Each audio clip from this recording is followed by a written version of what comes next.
All right, everybody, welcome to session 0 of Redemption HQ. We are a podcast for the Everyday Heroes RPG, the cinematic adventures. I am joined here with these fine gentlemen. Uh, Let them go ahead and introduce themselves, and I'll follow up behind the last gentleman when I introduce myself. So who'd like to go first? I guess I will. I am Spectral Force. I'm an unseen presence and I'm everywhere. Um, I've been gaming since 1991. I was just a wee lad, and I started with second edition AD&D, which will always be my favorite. Since then, I've played 3.5, 5. It, um, I'll pick up the core books for the new 5.5 that's coming out shortly. I've been playing Shadowrun since second edition in the '90s, all the way up to the current through sixth edition. Twilight 2000 version 2.2, 2013, and now fourth edition. Savage World probably since 2007. Vampire the Masquerade since the '90s. Vampire Dark Ages, the original White Wolf products. Hunter of the Reckoning. That was pretty awesome. Hunter the Vigil, put out by Onyx Path Publishing. I'm trying to think what else is in my repertoire. I played a little bit of Rift, but didn't enjoy that too much, so I haven't gone back to that. And what else do we got? You know what? I've played so many games over the years; it's hard to remember everything. I've been running games more or less since around 2000 to 2002. Everything from D&D, Vampire, Savage Worlds, which is one of my favorite systems to run, and now Everyday Heroes. I am part of the Ego program at Minion level. No, I'm not short, little, and yellow. And I'm looking forward to getting more involved with Everyday Heroes and Evil Genius Games and the home play with the cinematic universes and the organized play with Ego. Nice. That was perfect. Yeah, that's gonna be a hard act to follow. Go big or go home. Follow them up. I hear that. I'll follow them up. So yeah, this is Harlan Reaver. I've been involved in tabletop gaming in some fashion since probably about 2000. I'm already learning that Spectral is going to be like after my own heart. I mean, I've played a ton of different systems, but like my go-tos, obviously D&D. I came in at third edition and swore by 3.5 for years and was staunch, adamant against fifth edition until I actually played it. Shadowrun 5e is what I got into. I've been touching on 6th edition a little bit here, but Shadowrun was, Shadowrun is perfect. Morkborg, Blades in the Dark, Call of Cthulhu. Jeez. God, what else? I mean, obviously, Everyday Heroes has been one of my newer pickups over the past, I guess, maybe year and a half, 2 years. Jumped in on a few games through a few buddies, and I actually got real into the system pretty quick. And once they rolled out the Ego program, I was sold for sure. So I've been on there since the jump. Also at the Minion level, mostly in the liminalities, but on the East Coast side of it as well. But yeah, man, I'm looking forward to gaming with you guys in the future, podding with you guys and everything. So yeah. Awesome. Digital jinxed. Go And, I don't do coke, let's do squirt. How about I'll buy a squirt. I could go for a nice Sprite or a Fanta. Yeah. But I guess that's my cue then. Yeah. Hi, My Discord handle is Robert D. I sometimes go by Athos or Athos to Bro, Mhm. and I'm right there with Spectral Force. I've been gaming in some way, shape, or form since the early '90s as as a wee lad from the very first days in the cradle and all that. But my dad actually taught me first edition AD&D, and then my buddies in school taught me second edition. Uh, my brother and I picked up and geeked out on third and 3.5 all through our time in high school. I I am willing to acknowledge that I did give fourth edition the old college try in grad school. Not my Mm. favorite, not my favorite edition. Uh, most of what I've been playing over the last couple of years, over the last decade, really has been 5e D&D. But and I yes, I'm there with you, Spectrum. I'm definitely gonna pick up the new edition because I'm just calling it that in September. But over the last 7 years or so, I've been branching out a bit. Been given the World of Darkness 5 a try. That's been out lately, specifically like Hunter the Reckoning 5, Vampire the Masquerade 5. Really I love Hunter the Reckoning 5, by the way. you're gonna have to talk to me about that. I picked up the books, but I haven't read them yet. So we'll have to talk about that. Oh, if you like the TV show Supernatural, you'll like Hunter the Reckoning. That's like one of my Oh, all-time favorite shows. I mean, Oh, we'll get along fine. that's tied with the 18. Oh yeah, Nice. yeah, we'll get along fine. I literally the first thing I did when I got Hunter the Reckoning 5 was build Dean Winchester. Nice. obviously. Nice. Oh That's a yeah, given. there actually is a mechanic for giving somebody a souped up car, so it had to be done. It had to be But baby. um, I've also given 7th C second edition a try. Actually, got to submit my one and only RPG writing credit to one of their source books for that one. Uh, and I gave the new adventures in Rokugan based on the D&D 5e rule set out of Edge Games. Gave that a whirl, loved it. I absolutely love the Deadlands setting with Savage Worlds. Absolutely love it. So I will definitely be picking your brain on that. And I gave the new Scion second edition from Onyx Path of Whirl and the Dresden Files RPG. And I keep meaning to give Mhm. the Trinity Continuum stuff that they've been coming out with at Onyx Path because I love the original settings and I think it's just fantastically fun as a concept. But I've been meaning to give Hunter the Vigil second E a try and Mummy the Curse second E a try. I did try Geist the Sinier. Awesome, the Crow-esque vibes on that one. Uh, so that's and then well, Everyday Heroes. I mean, I I was in the Kickstarter. I backed in the Kickstarter when the first Core and Volt stuff came out. I've been devouring the CAs whenever I can get my hands on them, and we did last year at Gen Con we did the Highlander tournament game, and I got to GM for that one, and I'm a history nerd, so I got to tell you I love the Highlander Immortals, and they're hopping through history. And yeah, Everyday Heroes has been something I've really enjoyed getting into. I played a couple of online games with people that I've met through the Evil Genius Discord, and I've signed up for the Ego program as well. Once I get a couple of things sorted out in my personal life and get some schedules situated, I hope to join in as a player and to run as a GM a couple of the Ego assignments and such. And I was excited as all get out when I heard you guys were putting together this podcast to talk about all things Everyday Heroes, take a look at the amazing source material that inspired the game, and gush about our experiences and show the folks at home a little bit about how it works.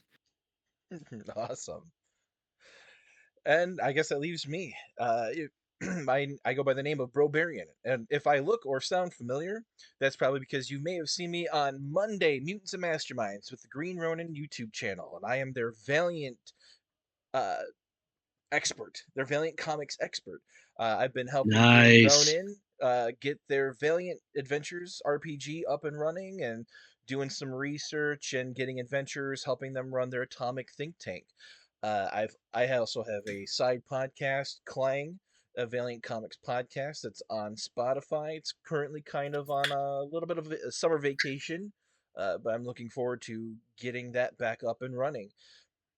Now, in terms of for RPGs, I got my start on 3.5 in the summer between junior high and high school. A buddy of mine named Matt was running a game. He invited me to sit down and play, and I got to play as Cand, the ogre cleric of Cord. It was a great session. It really lit up my imagination, and I jumped on board. I got hooked into D20 Modern probably right around 2003, 2004, right around there. Um, it's the one RPG I think I've played the most for the longest time. We still have a D20 Modern Transformers homebrew campaign that we still actively play still to this day in 2024. Well, we play very sporadically, but we do still play it. Along the way, That's awesome. I've picked up Green Ronin's Mutants and Masterminds second edition. I've moved into third edition, of course, helping them out. I've Marvel TSR. I've been a big fan of Marvel RPGs. I got hooked on a Marvel TSR. Played that for about a decade. I played a little bit of the Marvel Heroic RPG through Margaret Weiss, and I've been kind of hemming and hawing about whether or not I want to try out this new one. I was also in I Love Comics with England Teens Marvel RPG that was DM'd by um oh my god, why is her name slipping my mind? I'm so sleep deprived, everybody. I'm so sorry. um We've all been there, man. No worries. yeah, but yeah, I was in there. I played as US Agent and the Human Torch, as well as Magnus Summers. He was a the offspring of Cyclops and Emma Frost. So, yep, I was on that show there, played on YouTube. You can go check that out since everything will be on YouTube. Uh, Furthermore, when it comes to Everyday Heroes, I was an early backer, proud to. A buddy of mine, Kenny, he told me about it, and I jumped on board. I backed it, and my little badge of honor is if you go into the Facebook group and you go back far enough, I'm the man who successfully argued that the Crow should be a wise character class. I will wear that badge of honor because I love the Crow. Well I done. love the wise class. That was my favorite D20 modern class. I loved it. I love playing as like the medic. I love playing as the investigator. So I was like, I fought tooth and nail to get the Crow to be a wise character. I did not want him to be charismatic. I didn't want him to be tough. I wanted him to be a wise character, and I got it. I got it. Respect, man. Respect. I Yeah, hope everybody likes that too. I hope everybody likes that I decision do. because I love it. And it makes the most sense. it does. I think it did. Yeah, I'm really glad I spiritual did. connectivity, awareness of self and of the Yep. mystic mission. Yeah, It, absolutely. exactly, and that's where I came from in all that. But just on the selfish note, is that just the behind the scenes. It was because I love voice characters. Mm. I wanted it. I wanted it so bad. I could taste it. And if anybody from Evil Genius is listening to this, if they happen to, my wife wants you to know that she loves the profile picture for the moth with the way the face makeup and the hair. My wife loves that art. So That does hats look off pretty to awesome. Not gonna yeah, lie. hats off to whoever drew that. My wife loves it. She was looking over my shoulder as I was reading through it. Uh, in terms of playing Everyday Heroes, I'm currently in a Highlander campaign. A buddy of mine, he's running two separate ones, the good side and a dark side, and I'm playing on the evil side. Ooh. I play as Edgar. He's a chainsaw wielding massacre, mass murderer. Wow. Normally, I can do that Whole better. hog Kurgan. Hmm. Oh man, yeah, I've chopped up several bikers and a couple of gangsters already, but I haven't fought an immortal yet. I'm either the next in line to fight one or following. I can't remember, but yeah, I'm excited. It's been fun. It really has been. It's been a great experience. So I'm really looking forward to playing with you guys. If starting up a campaign, we'll figure out what we want to do, especially talking about it, reviewing the movies that the cinematic adventures are based on, going through these books with a fine tooth comb, really getting in there and just chewing on that meat, man. No more milk. We got to get in here and really bring it to the audiences. And I'm hoping that if this is your first time experiencing Everyday Heroes for you out there in the audience, that you will join us in this. It's worth the investment, and come next Prime Day next year, hopefully you'll be able to catch the sale. You probably just missed it, but Evil Genius does do Prime Day sales where you can get some of these books on a nice discount. It's absolutely Yeah, I worth picked it. up the last few on the Prime Oh Day wait, special this year. Actually, the last couple I needed for my collection. Yeah, which one did you is get? is today the Prime Day? It was No, it yesterday. was Tuesday and Wednesday. Oh, Yeah, Yeah, you missed it. I So just needed Highlander and Universal Soldier, so I just picked up those last two just to top it all score, off, man. Oh, score. score. So I'm 100% up to date on all Evil Genius Everyday Heroes. I'm a hard the, copy guy, Nice. dude. Hard There's copy guy I till I die. my same. my preference is the hard copies, but money being what it is these days, Hmm. I've contented myself with the hard copy of the Vault and the Core Book and the Highlander CA, and PDFs of everything else, but saving the pennies and definitely aiming. yeah, when I Oh, backed the Kickstarter, I went in for Highlander, accidentally backed the PDF twice, and they let me switch out the one PDF for Escape from New York. Last year at Origins, I picked up the physical copy of Escape from New York. Nice. And Humble Bundle, um, it was either last year or earlier this year, ran an Everyday Heroes one Hmm. where you get all the PDFs. I think it was like 18 or 20 bucks. Yep. And That was a nice humble bundle. I picked I mean I had two of the PDF, three of the PDFs because the core rule book, but I picked it up anyway for the other CAs. I Cool. haven't read any of them yet, so I have homework to do. and That's you all right. speaking on the Crow just reminded me, and also double backing. I accidentally bought the hard copy of the Crow cinematic adventure twice. I have a pristine copy, still Ooh. wrapped. Nice. Might even be some sort of giveaway thing. I don't need two of them. Okay. Awesome. Sounds Collector's like a plan. edition. You got one that as a collector's edition. Yep. That's all. Yeah, that's true. Yeah, this is my maybe one day it'll be my retirement fund. Who knows? I Dave believe would it. love that. Oh. I Yeah, the CAs are fantastic. I actually ran the Highlander one for my dad uh, mhm. last summer because he introduced me to the whole Highlander film and TV show franchise. So we had a blast with that. It's awesome. I love the choices that they made for the cinematic adventures too. Like, Same. they're so kind Agreed.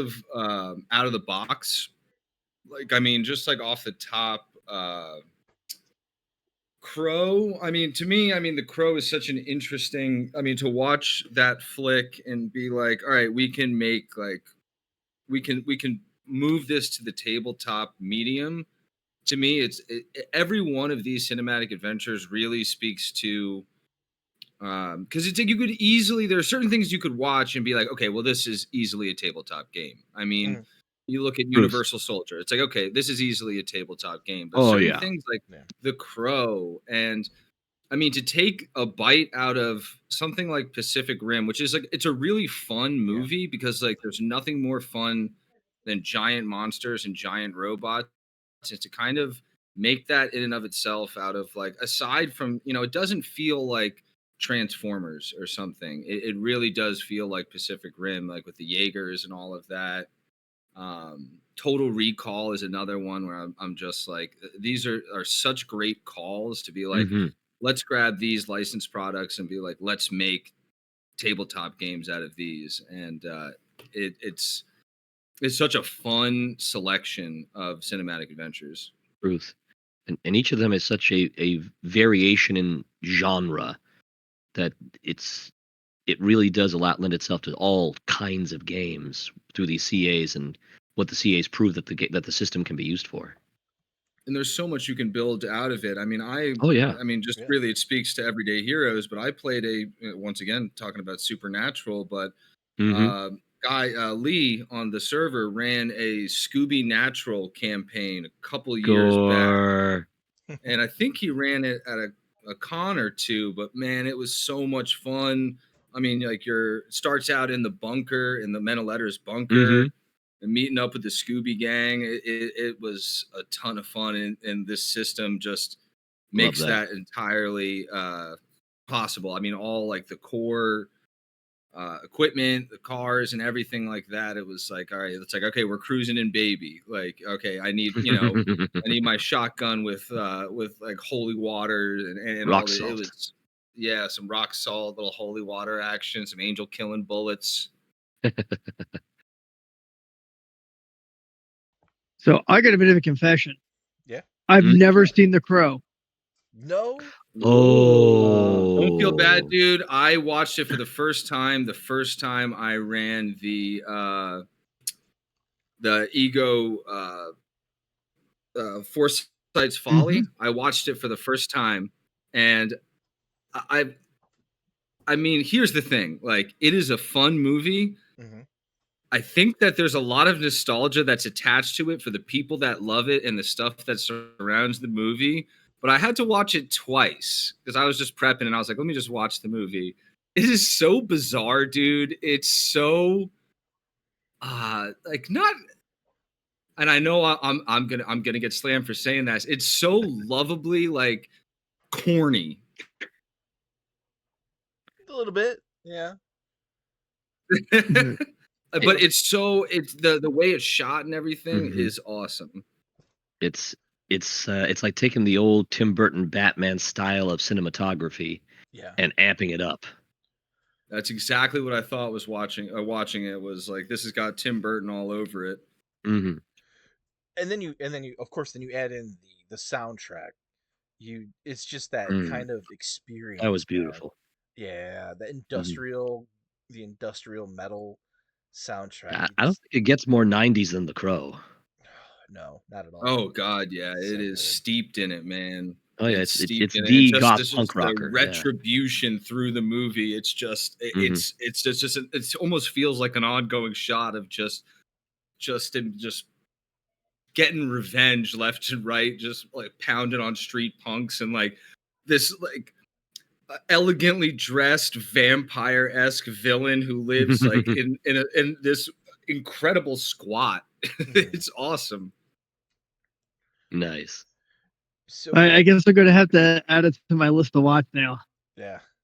Well, it's quite good, and I know that they actually had a TV show spin-off called it shared a name with one of the Crow sequel movies. Stairway The to Crow Heaven. Stairway to Heaven. It had Mark Damacosis. Damakasis, something like that. Damakasas, yeah, Mark. Yeah. Okay, he was in the Double Dragon movie. Yes, he was. Oh, Yeah, Ooh. he played Yao Fat in the reboot of Hawaii Five O. Hmm.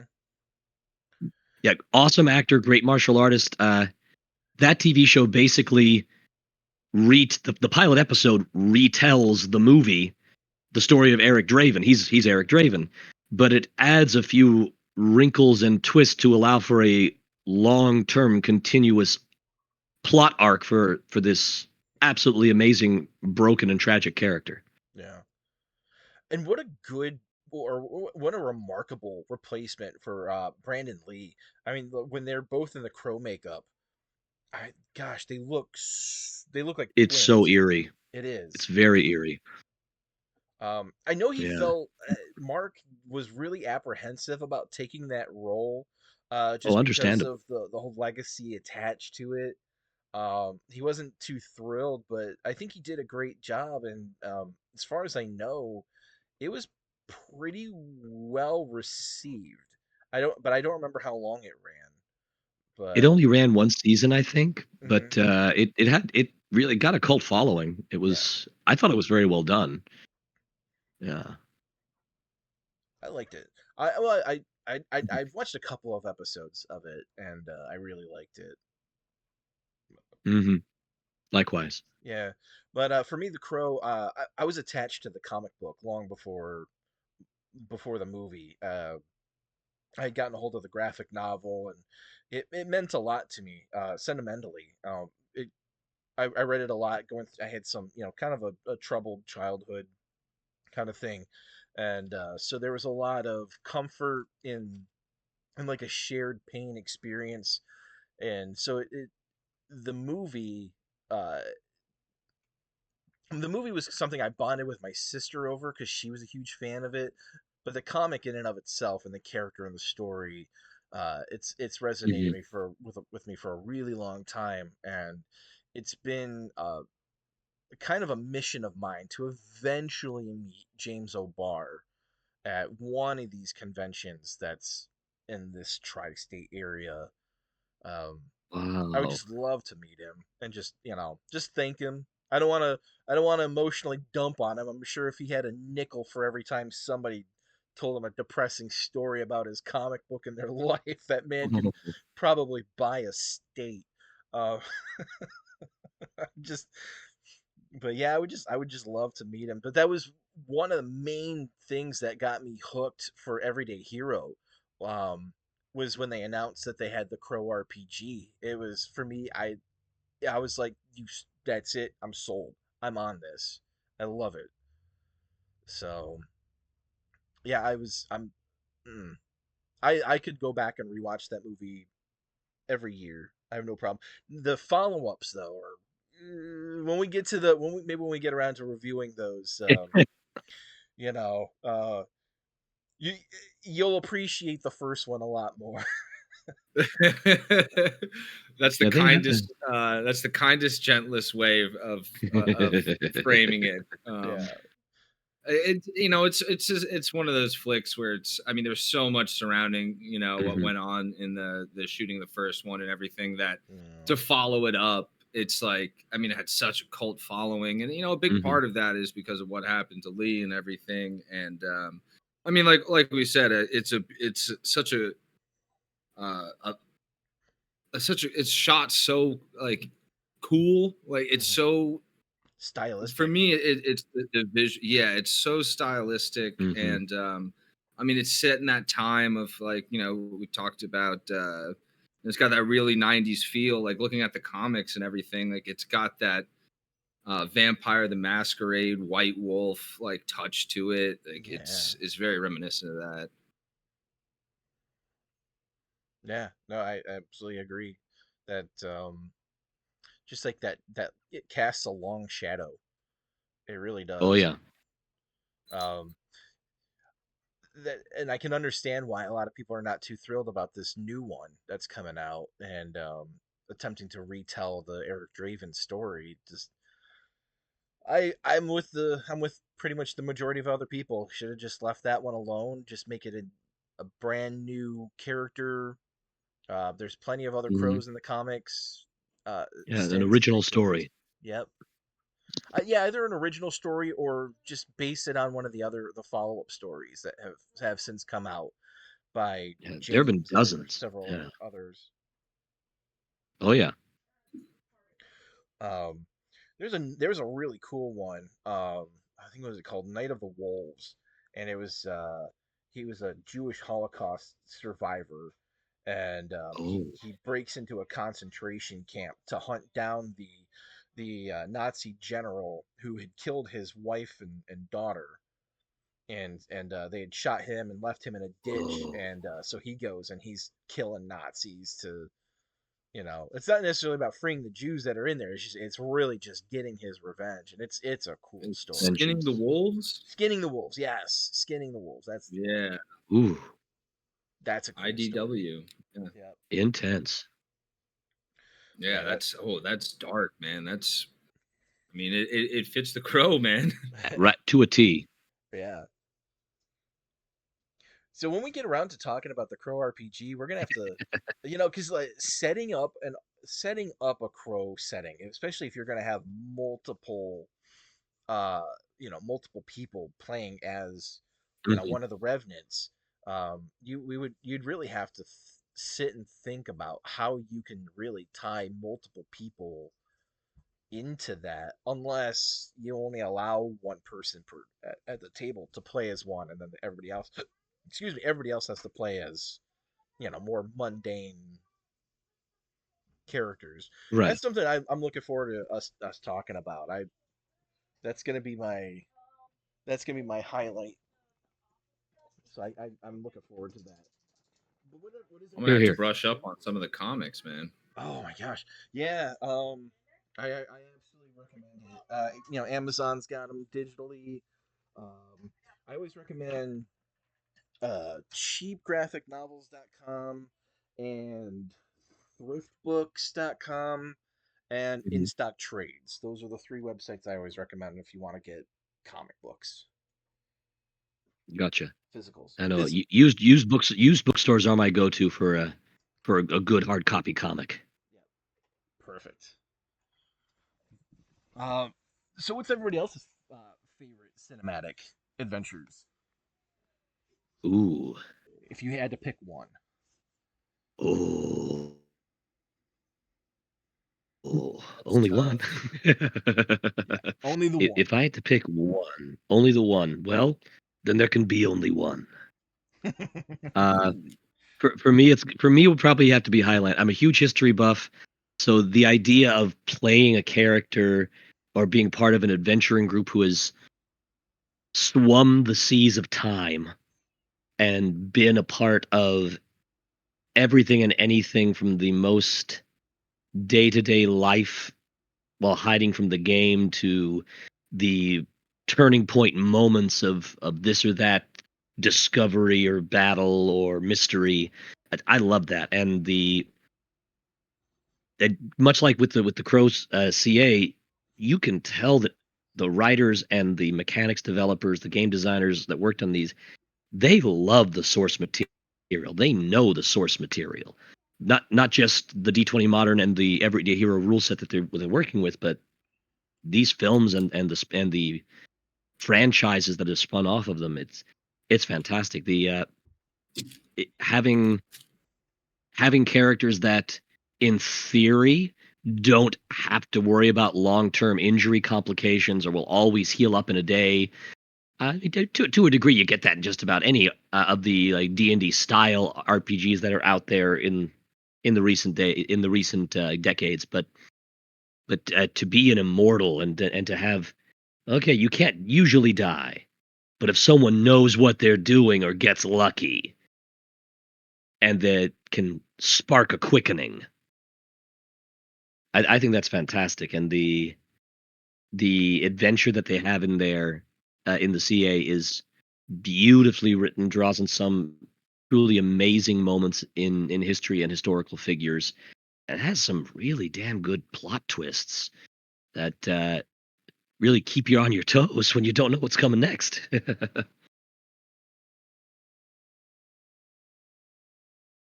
On the Kickstarter was Highlander.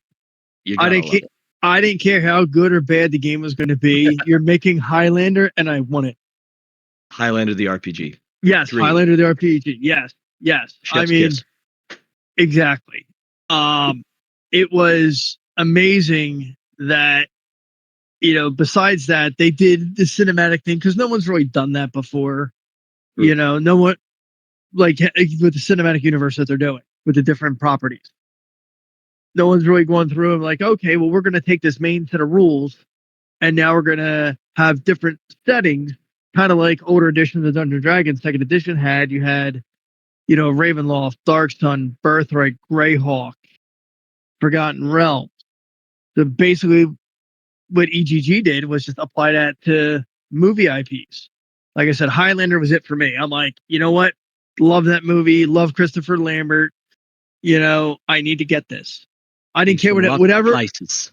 Yes, I didn't care what else was coming out for it, but that was it. But they did a good job with the selection to broaden the horizons on the different CAs. 8 different ones. I know it's been said on the Discord that the CAs are going to take a little bit of a backseat until they get some of the other books out. Totally understandable. They're working on the Armory, which is up on Game Found for I think around 20 more days. That sounds right. But it's already funded and has met I think 4 or 5 of the stretch goals. They have Intergalactic, which is going to be their sci-fi that they're working on. They have Loving that. Unearthed Arcana, which is besides the Armory, that's the next one I'm waiting for. I think because Everyday Arcana, because there was the copyright thing with Unearthed. Oh yes, I'm sorry, Yeah. not Unearthed. Everyday. I misspoke. Yes, Everyday Arcana. I'm waiting for that because I want to make a Constantine type character. Oh, I'm there for that. That's awesome. I'm like, I do not have any characters for Ego yet, but I'm like, you know what? When Everyday Arcana comes out, I'm going to see if I can make myself a Constantine type character. Urban fantasy games are fantastic. Yes. So, like I said, the Armory is on Game Found. They have Intergalactic, Everyday Arcana, Military Heroes is another one I'm looking forward to. Oh, big time. I'm waiting on bated breath for Military Heroes. I have a concept for a 24 campaign. Sweet. Ooh, I'm hoping we can, and I talked to Sig about this, if we get rules in there to be able to run your own PMC. Oh, yeah. It's got to be. It's got to land in there somewhere. Even if it's just, maybe, a couple of pages, assign a budget, how, figure out the different missions you can do, maybe have like a little mission generator or something out there. I'm like, because that gives you a whole new spin. Like, great, you're going to be right now. It's all special forces, and that's great. I love special forces, Navy SEALs, Ranger, Delta. They're my boys. But you need a little bit. I think you need a little bit more than that.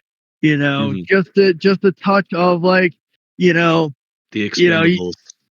Right. And actually, you know what? That might not be another bad IP to go after, or you just put it in Everyday Heroes. And I was talking with Dave and I think Sig at the booth at Origins, and one of my buddies, I'm like, oh man, I haven't seen this guy here yet. And I turn around, he's right there at the booth. I'm like, dude, I was just going to text you. I haven't seen you at All-Con yet. He's like, well, here I am. That's great. So we ended up talking to Dave and Sig about the garage. That's another one, all the vehicles. Oh, I can't wait for that one. And my friend was like, we could really use a section for super vehicles. Think Kit from Knight Rider. Oh, Airwolf. Blue Thunder. Just have rules for super vehicles. You don't have to go after the IPs, but if you have a way to build super vehicles,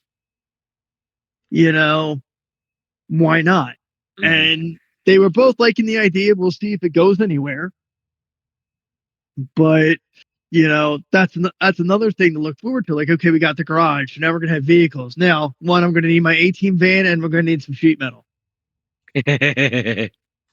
Nice. So, but why not? If we're making, essentially super soldiers, need super vehicles.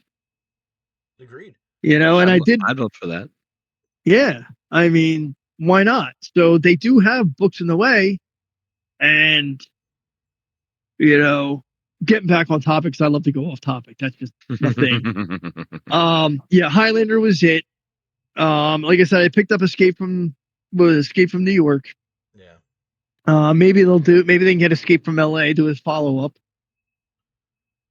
But yeah, that's going to be my favorite CA. Like, I don't know if they can come out with anything else besides Supernatural that has its own RPG that I don't think anything has ever become of. To play an RPG.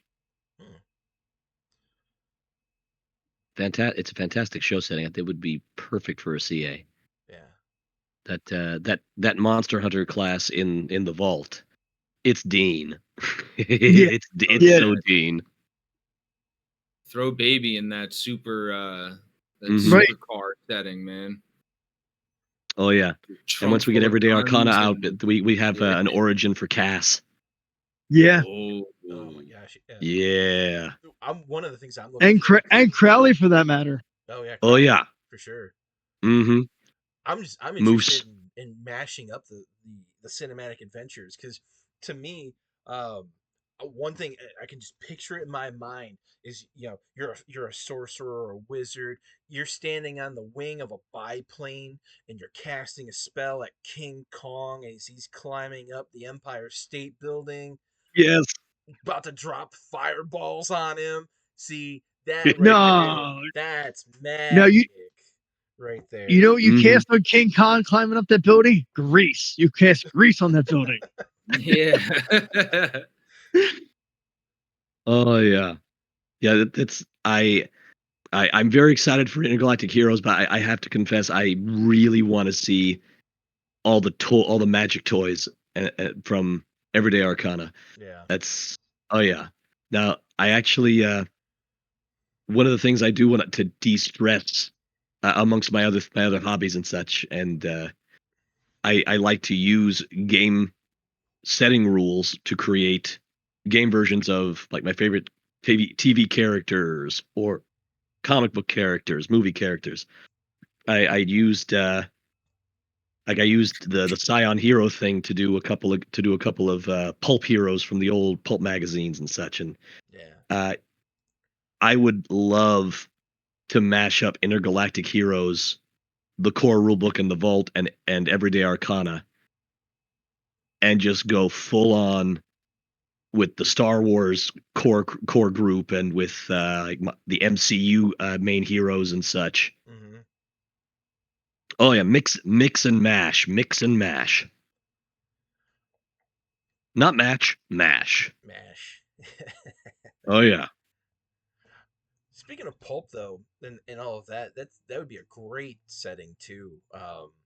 To do something along the uh, lines of the Shadow, the Green Hornet, oh Flash yeah, Gordon, the Phantom, something of yeah. like a lower level super, like kind of like a superhero, I guess, but like the Mystery Man. Your pulp guys, yeah, yeah. Yes, Oh, The yeah, Rocketeer. the the Rocketeer. Rocketeer, yes. Yes. I actually put that in. I put that as a recommendation in the Ask the Developers channel in the Discord, and Mm. I brought up the Shadow with Baldwin and Billy Zane's Phantom, the Rocketeer, and one of the developers brought up this truly amazing comic book miniseries crossover that gets a bunch of these mystery men coming together in a New York City being taken over by a shadowy figure of organized crime.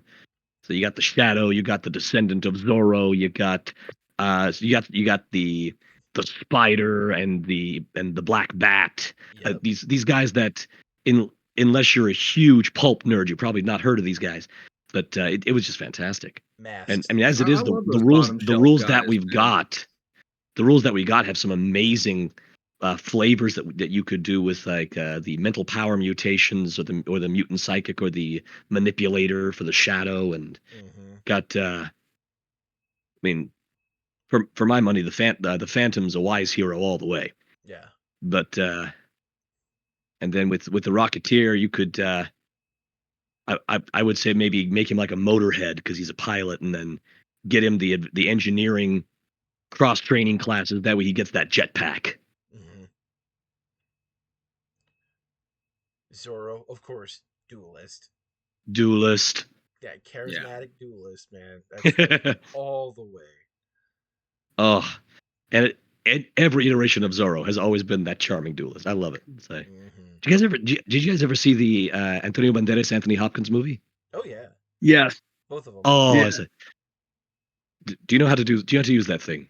Of course, to put the ghosts in the other man. Mm. We have a lot of work to do. Oh god, yeah, that movie that franchise would be an amazing CA. Oh my gosh, it would be. I'm yeah, that's one of the reasons I'm really looking forward to the Everyday Arcana. The So Truth. when it comes to the space adventure one though, so I probably fell asleep on that. Are they doing a game fund on that one too, or are they just coming out? I They've indicated no No. Okay. on the Everyday Arcana and the Intergalactic Heroes, because those are, if they are fully compatible Mhm. with Everyday Heroes, but they're meant to be their own sort of adjacent core book for that style of game. Like Everyday Heroes is very much Yeah. your action movie cult classic pulp stuff. Yeah. Whereas Everyday Arcana is very Dresden Files and Constantine. Intergalactic Heroes is your space opera, whether it's science fantasy or science fiction. Okay. Now I don't know if early on we had a volunteers meeting. I was there for For that. the ego program. Yeah, you were okay. Yeah, I do remember you being there actually, Yeah, and I wasn't able uh, to attend that one. they touched on this is like very early on. I mean, I think we had the first couple of assignments at that point. It was I just think we had the first one and maybe a couple of the plots because this was back yeah, in a like couple of February, I plots. think. It was February or Mhm. March. We had But that meeting. there was a lot of talk about where like we had intergalactic heroes, military heroes, and uh, everyday arcana like on the horizon, and there was a lot of speculation about tying all of these things together, um, and through the cinematic universes through the ego program, which I'd say do there were it. some really interesting ideas being kind of hinted at and thrown about. There was some pretty cool hints being dropped about where this story leads to. Yeah, Dave kind of gave us Oh. the plot line for the ego assignments during that meeting. I mean, I it, was pretty Oh. surprised, honestly, and I don't I don't want to give any spoilers or anything, Right. but there no, was no spoilers, no. there was a it made me really look forward to where like the story and the ego evolves to, and what we have to look forward to, and now these assignments and plots are just it's kind of nice getting like a burst of them, a couple here at a time, because it's just like, oh, I the covers come up and I'm like, ooh, like what are we looking at here? And I've played up through I think I'm doing assignment 5 tomorrow, but yeah, man, like it's just there's a lot on the everyday heroes front coming up, man. Yeah, I'm running assignment 5, not this Sunday coming up, but next Sunday. I haven't played anything because I'm like the only GM in the area, which is fine. 'Cause I haven't even made a character, but you're up to 5. I'm about to run 5. You know, August I'll run 6, and then by the end of August we should have the rest of the stuff out because of Gen Con. Like everything else is being held for Gen Con, as far as I heard. Mm. Yeah, what I'm Mm. trying to do is get back into the swing of because I was alternating with Lee early on, and our days ended up overlapping. So it would be like, well, at first it was like I'll run this one, and then you play in this one. And what I need to do is get back into the swing of like play and then GM that same one I played that upcoming week, because there's something to like Mhm. you get to play through it and then sit back and then run it, which is kind of a ton of fun because Mhm. you peek behind the screen a little bit and then get to run it for everybody, and it's a good preview for it, especially when you're running games. Like I run Mhm. so many games, like it seems like Everyday Heroes is one I actually get to play in. But I gotta say, like there are those times where I'm playing and I'm just like, "Ooh, I really want to run this," especially looking at all the options for some of them that are the repeatable ones. You got a lot to go off of. Mhm. I Yeah, I haven't. know. Good. Yeah, I haven't played a single one. I haven't ran a single one. Um, so I'm kind of just learning about it all. So I'm hoping to get some experience and playing some of these missions. Foresight's Folly was a ton of fun to run. I really enjoyed GMing that one. Like it's so I mean the way it starts out is it's to start out dead is incredible. Oh, I think I might have played that at Origins this year. Wake up in a morgue on the slab. Oh no, you were just like in hell. No, maybe I didn't. I played something where we were dead, and then we Yeah, woke up. it's, We had to figure out what was going on. I'm That pretty sure sounds like that's it might have how been it that one. started out, but it was, and I made sense. Like, of all the stuff, they're like, okay, well, let's slide a cinematic one into the Ego program. And of course, like we were talking about earlier, it's got to be the Crow. Maybe I didn't play that one. I'd have to go back and see what I scheduled at Origins. I don't remember by now. But as far as playing, Kodiak on the Discord, also another minion, he has made the Everyday Heroes module file for Fantasy Ground, as well as a few other things to make it work. So I sent him last night what was available, the 3 plots and the 6 assignments, to see if he can get them loaded in the Fantasy Grounds. Because if he can, I'm looking to start running them online. So, Barbarian, you said you hadn't started playing anything. If I can get this working in Fantasy Grounds and get some players, you can start playing some of this stuff. Awesome. Yeah, I look forward to that. Or So, I've been kind of pushing them to hit Fantasy Grounds, and I talked to Dave out at Origins. He's like, "Listen, I talked to them. I reached out to them. They were kind of rude, and it never went anywhere." And that's and then I said to him, like, "Well, listen, they got a new director of development. Reach out, maybe talk to them. It was the same guy that started D&D Beyond, and then when WotC bought that, there was the other one that Roll20 just bought. Oh, the yeah, tip of my tongue. Yeah, I can't remember the name of it. I can envision it, but I can't see the name. But you know what I'm talking about. Yeah, It'll come to one of us. It's got the new Marvel game on there and Pathfinder 2 Restored. And it has Avatar, I think, on there. Avatar. Yeah. Oh God. It's it's gonna drive me nuts. All right, hold on. Guys, I'm going to my email because I'm gonna just search Avatar and it should come up because that's another thing I backed on Kickstarter. I have a problem with Kickstarter. Yeah.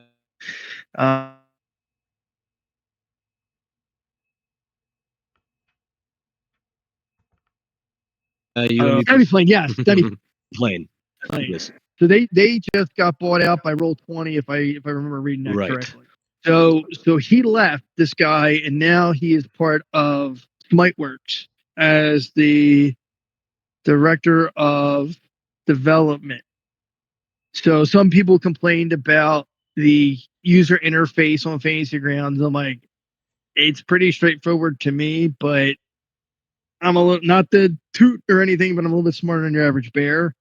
I mean, I did have a learning curve getting there, but now, it's like when Photoshop switched to like 7, they went with a more friendly user interface and everybody hated it. So, I've never used the Foundry. I'll have to give that a try. Well, I'm talking Fantasy Grounds. Yeah. Ah, gotcha. Yeah, I haven't used that either. I do have Foundry if you want to try it. I can set it up, give you the password, and you can try it out if you'd like. Oh, wow. Yeah, I bought that when I backed Twilight 2000. I got a $10. Well, I got the module for that for Foundry for free, and then a $10 coupon off of Foundry. I'm like, well, for $40, it's worth it. I'll buy it. Yeah. I just haven't talk some Twilight 2000 at some point here, man. I've been getting into the 4th edition of it. It's kind of my new jam. Well, speaking of that, the Free League has its Facebook group, and from that Facebook group, there was a guy that started another Facebook group for Twilight in my area. So he calls it, I think, Twilight East or something, like Twilight 2000 East or something, or Eastern, something like that. And from that, he's running a game in my local game store with me, 2 of my friends, and 3 other guys from the Facebook group. So once a month, we get to play Twilight 2000, and we just had our last weekend we just had our second session. So 3 of us are native Polacks, and the other 3 are Americans. So far it's going pretty good after 2 sessions. Nice. But yeah, back to the online play. Kodiak has made the main core rule book, and he says not everything might not work. If I find something, let him know. It's the way Fantasy Grounds does the coding. Mm-hmm. But then I think he's gonna be working on the vault. But I sent him the ego stuff to see if he has time to work on that, and then if he can get them in there, then I can start running this online on Fantasy Grounds. I did also mention to Dave there is a 3D virtual tabletop in development called now I'm drawing a blank again. I probably should have had more to eat today. Multi Designer. That's what's called, Multiverse Designer. It's you build your 3D world. They are working like on a drag and drop system that'll like AI generate. But you can still build your own stuff. Right now, the lead coder is working on being able to implement rules. Right now, you can do some tables. You can build like a character sheet. And it's like a pre-alpha testing. Like stuff may change on how the approach goes. Everything people are working on right now could get just obliterated and you have to redo it.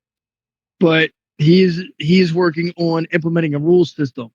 When he has that at a beta where not too many changes are going to take place, I think I'm going to start trying to build the Everyday Heroes for that. Because what's not cooler than playing one of your favorite games in a 3D environment if you're going to play online? You know, the visual, the special effects, animation. Wow. You know, how can you pass up something like that? You know, this is where virtual tabletop should be heading, is the 3D, maybe some VR and AR as well. Yeah, I see a lot of stuff for like the VR and AR coming up, which I mean, it obviously it lends itself to the idea of like taking tabletop gaming to like the to the virtual space for sure. Because I mean, like I've used Roll20, since the pandemic. I was always a at the table kind of guy up until then. I moved around and shit.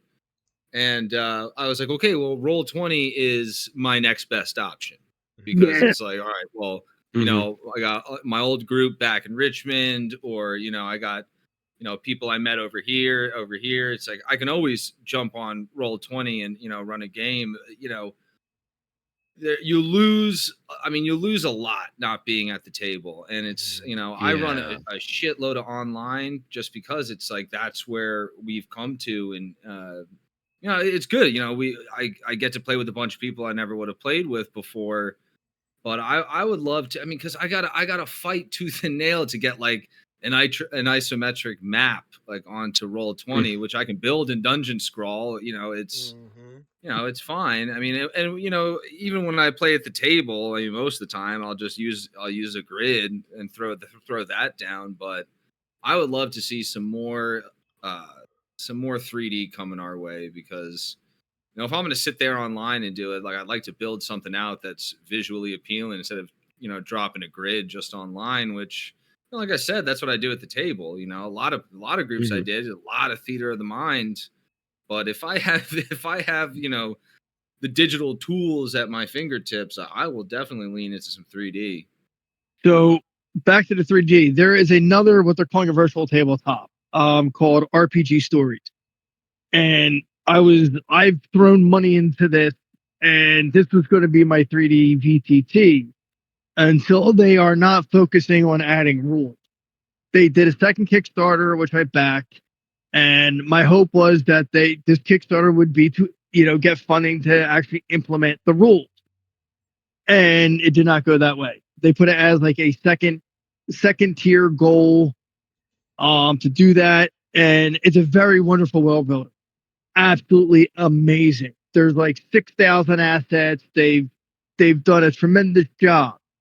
However, for someone like me who wants the rules and automation built into it, it's not going to work because I need that in the game. That's when you say virtual tabletop to me, that's okay, rules and automation, as far as like, all right, you roll the dice and it calculates everything for you. What I can do is I have an extra key. If you want the RPG stories, you can check it out, rpgstories.net. I will give you an extra key. It is a GM version. So it is the world builder. Nice. So Cool. Harlan, if you want that, I will slide you over because this is what happened. I backed it on Kickstarter. I'm like, great, this sounds awesome. I got 6-player version. And I'm like, they had a thing where you could upgrade all your player versions for €50. Well, Shnikes, I'm going to go do that. So I do that. They had a sale. I'm going to buy, another GM version because it's fairly cheap. I was planning to give all these out to my friends, and then they kind of broke my heart with, like, well, we're going to add more assets and kit bashes instead of really trying to implement rules. But if you're looking for a world builder that you can use, they have animations, they have special effects. It's amazing. It's an amazing world builder. It's a Yeah, I'm great looking at it right product, now. and I can give you a key for that if you'd like. Because if Yeah, I you're wanna check this out. running, like, there's dice in there to roll, but there's no rules. So the player can roll the dice so you can see what the result is, but it's a kind of combination of playing on Discord and having the rules and then using that as your map. Yeah, that's how I run right now. I mean, like I play with a lot of people that I've played with for a long, long time, in-person games and stuff like that. I even have a game where, yeah, I'm just like, all right, let's not bother with like, don't enter in your sheet. It's like we all trust each other here. Just roll at your desk and tell me. Right. So the only thing with RPG stories, with the GM version, you will either need to buy player seats or they can buy a player copy. And the they're not that expensive. The seats are a little bit more expensive because you get them back at the end of the session. So basically, if you had 6 friends and you bought the 6 seats, the same 6 people don't always have to use them. Like, you give it out as the GM, like, here's a ticket to my game. With the player versions, they pay a little bit less, but then they have a player version, they just connect to you. So I'll just that's buy the seats because I invested. I mean, I got no problem investing in my games and being like, all right, whatever. I'll throw a few bucks so we can have a visually stimulating game, man. right. And Here's the ticket to the table. right, like that's what I did. I planned on giving this to my friends that I play the most with online, but then they went away from like, well, we're really not going to focus on rules. And it's very disappointing to me because I've thrown about $200 at them, in the hopes that the talking with the developers that, oh yeah, we're going to look into this, but it never, as a VTT for me, it's not going to work. As a world builder, it is awesome, absolutely awesome. So if you want that key, I'll give you that key for the GM version, and then you can make visual stunning maps with different special effects. And it covers, you know, fantasy, sci-fi, and modern. And that was my big selling point. It Slide did that all key over to 3. me. Yeah, I will. Yeah, I'll, absolutely.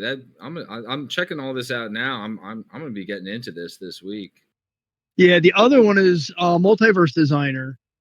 That, like I was saying, is coming. They are coding a way to add a rule set into it. Like, it's not going to be like a default thing that, like, oh, like, okay, you're going to have to make the rule set. But once you have the rule set, you can share it if you want, and then you have it. So someone's working on some Cyberpunk Red stuff in their Discord. Like I said, if this gets to the point where I know it's going to be stable and not a lot's going to be changing, then I'm going to start with the Everday Heroes stuff, at least the core rule book, and go through that because why not? Imagine playing one of the ego assignments in a 3D environment, from the comfort of your own home. Yeah, that's sick. Sounds very impressive.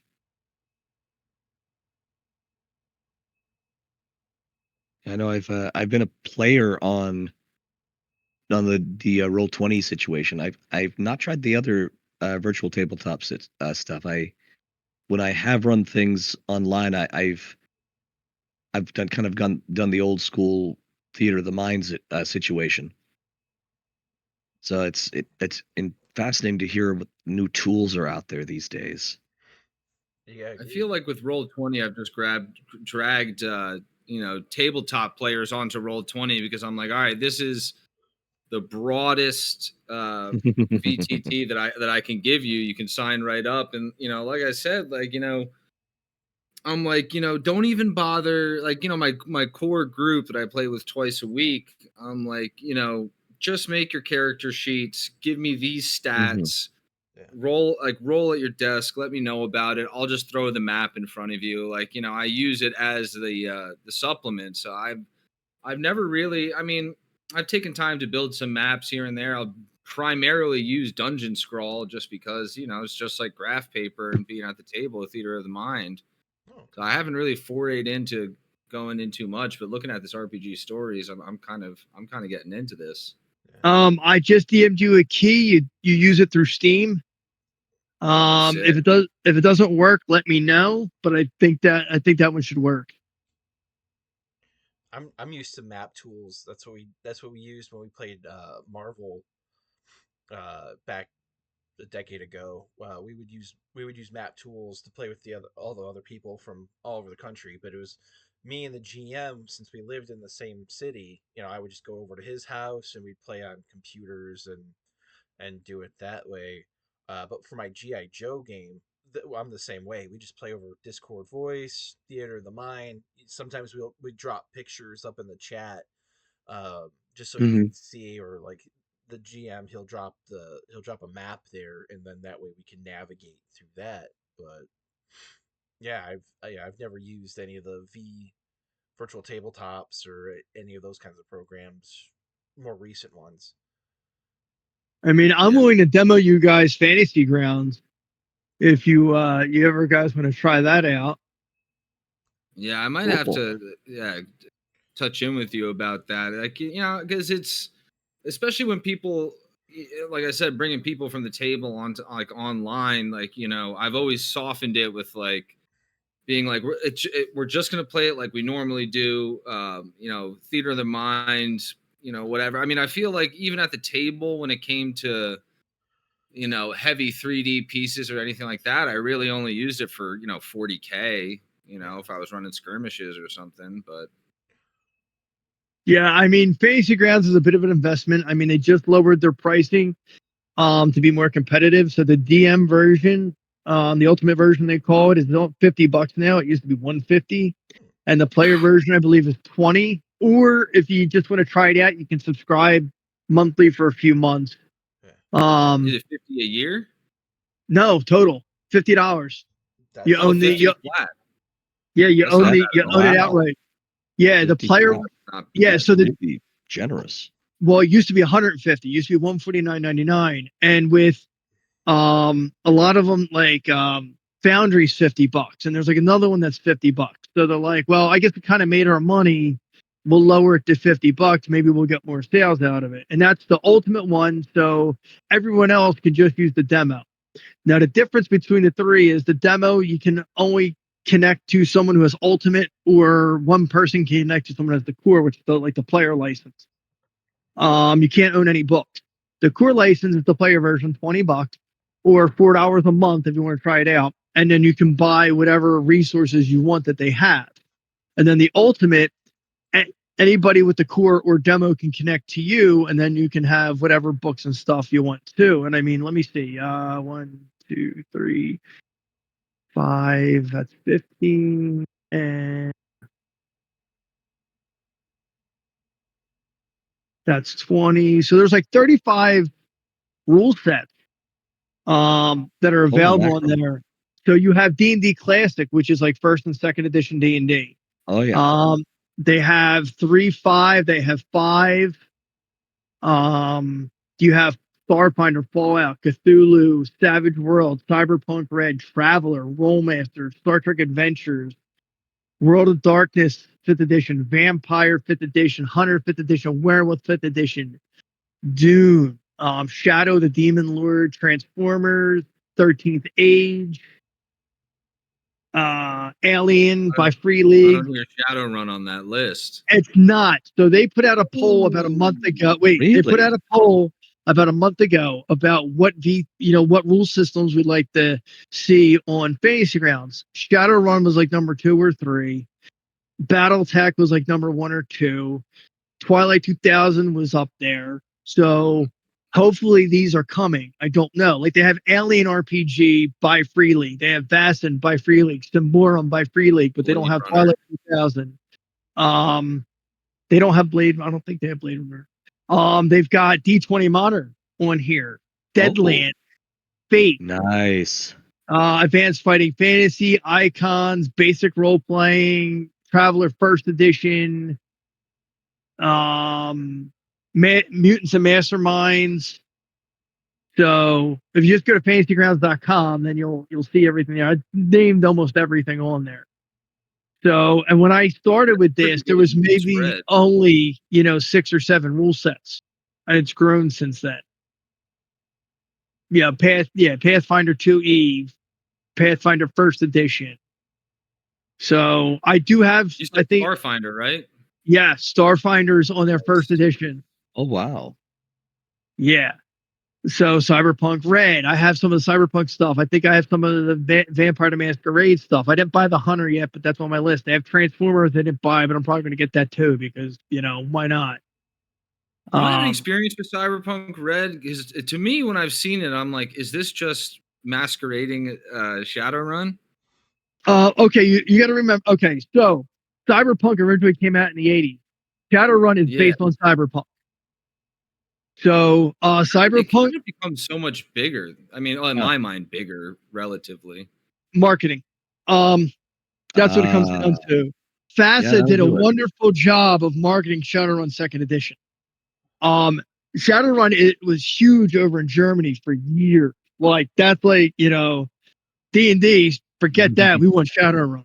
It really helps So, when the city of Berlin itself is such a huge part It's of the a lore of that major game. setting. right. So Shadow. I'm hoping they bring Shadowrun. Believe me, I for a while, for like 3 months straight, I was tweeting the Catalyst Game Lab Shadowrun account. Bring this to Fantasy Grounds. Bring this to Fantasy Grounds. Origins last year, I ran into the head of the Shadowrun division. Dude, you need to bring this to Fantasy Grounds. This needs to be on more VTTs. I was like, all right, blah blah blah. And nothing ever came from it. They do play the Shadowrun missions on Roll20, but I refuse to use Roll20. I hate Roll20. Hey, that's fair. He's Fair like Roll20. I'm like, oh. But like imagine taking multiverse design or RPG stories and running a Cyberpunk or Shadowrun campaign in that. Like right there. I mean, looking at the site, like that's what they're highlighting is a cyberpunk setting in the videos. Yeah. So Cyberpunk Red, I ran a campaign over my friend's house for that. It is Shadowrun uses multiple D6s. Cyberpunk uses a D10 plus your stat and attribute and D6s for damage. So it's a bit different rules wise, concept wise. It's very similar, except Cyberpunk is Shadowrun without the fantasy aspect of it. It's just Okay, so it's heavier. It's heavier cyber. Right. It's cyber and tech and the time of the red is before 2077, the video game, but after Cyberpunk 2020. Basically, Johnny Silverhand in the video game is played by Keanu Reeves. Sets off a nuke, a mini nuke, and all this junk that went up into the atmosphere turned the sun red. So when the sun comes through, everything's red. So hence it's Cyberpunk Red. I never played 2020.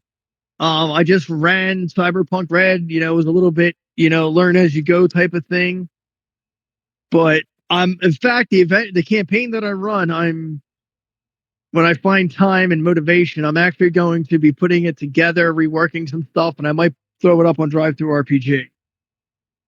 Because I told a few people what my idea was for the campaign. They're like, oh my God, that's so awesome. I wish I could play. So, maybe I make a few bucks, maybe I don't. I don't know, but if I can, find the motivation and the time to get it well written out, I'm going to throw it up there. Go for it, man. That's awesome. So that's, one of my many projects I'd like to do. But Time is the only enemy, man. no, Amen time is to not the that. enemy. Motivation is my enemy. That's it. Because I'm like, they're working in accordance. yeah, I'm like, oh, I want to do this, and like start like 82 projects and finish none. Yeah. So Yeah, been there. Trying Yeah. to work on that. yeah. I'm also trying to teach myself JavaScript for another side project. So, ID is just not knowledge enough to be able to accomplish things. But as I said, if you guys ever want to try anything for Instagrams, like I said, I do have the module that Kodiak built for the Everyday Heroes, so we could check that out sometime. Yeah. I'd be game for that. I'm down. Maybe that's what we should just do for the show then. We'll just run it out of there. Yeah. Sounds like a blast. Yeah, we could do a playthrough like that. I mean, like I said, I really want it so I can run the ego stuff online. As I don't know if I mentioned it during the show. I know I mentioned it pre-show, but I run a Discord server for people who want to play games online but don't necessarily, or run games online that don't necessarily want to run their own Discord. Yeah. So Okay. kind of think of your friendly local game store just online. Like, here's your space to come play. You want a private channel? I set you up with a private channel. All your players can access that. I've got like maybe 70 people on there, but I don't have anybody running games. If I can get people to start running games on there, I could actually grow that a little bit more. It is listed as a community server, so it is findable if you search the Discord. It's called Hall of Legends. And maybe the next show, if I bring it up again, we can drop a link when we upload this to whoever we're uploading it, and people can join from there. Yeah, that's a great. I'd run something similar for. I got a similar Discord for like local area around here. I've got channels set up for like 10 different systems, and God, how many do I have here? Eight different systems. I kind of went off the same thing, and it's just like getting people to be like, hey, you guys can all use this. You're all good, and then it's crickets. I think if I could get a few guys running games, especially if it's like a Twilight 2000 using Foundry or, something else that might interest people, I think I could really develop the server to get more players and more people running to set up the event. Like, listen, basically I set you up. You have your own category with your own channels. You have permission to do whatever you want in your channels, rename them, create new, delete them, whatever. Add people to them, whatever. Mhm. It's just a matter of I haven't had the time to invest in it. Like one of my other Discords that has over 1,100 people in it. Whoa. Oh shit. Yeah, I'll touch on that just briefly. Are you guys familiar with the game 7 Days to Die? No, I've not heard of that. Okay, so it's finally coming out of early access since December of 2013 on the 25th of this month. Whoa. Wow. Yeah, it's on PC. 9 years in the making, or just 11 years in the making. Just about. So it's hitting 1.0. They did have it on console for PlayStation and Xbox under the publisher Telltale Games, but they folded. And the founding company, the Fun Pimp, the one doing the PC version, they had to get their rights back. And it cost them quite a bit of money to get it back. They have it. So on the 25th, it's supposed to release on Xbox and PS5, this new version. So unfortunately, if you had the old version, you have to rebuy it. But you are getting a 20% discount if you had the digital version from both Sony and Microsoft. So basically, unforgiving post-apocalyptic world. What's that? I'm looking it up right now. Right. So I run a server. I always run server. So I run a server out of my house. Because you guys heard me mention my Plex server, but I also run video game server. So my favorite genre is the survival and crafting genre now. Like, I don't really do single player games much. I like playing with my friends. These are the types of games I like. So I like to run servers for them. I've had bad experiences in the past on other servers. Hence, I decided to run my own servers, make sure everybody has an enjoyable experience, both PvE and PvP. So this game is you're a survivor of the zombie apocalypse. Zombies are still around. And then the game is envisioned to play with up to 8 friends as co-op. You can get more. It all depends on hardware and stuff like that. But officially, it's eight players. You can do 16 probably with these hardware, but no problem. So basically, you get spawned into the world. You have your starter quest kind of teach you the game a little bit. Like, okay, well, you need to gather grass and gather rocks so you can make a stone and wood and make a stone hammer. And then you got to grab wood and then make yourself a club, and then a bow and arrow and a sleeping bag and a campfire. They run you through some basic quests. Now here's a quest to go find the trader. So when you go scouting and looting and fighting zombies and you find shit that you can't use, you go sell it to the trader. And then you play with some friends. It makes it a little bit easier and less of a grind, but there's different skills and perks and attributes that you put your points in when you level up to flesh out your character.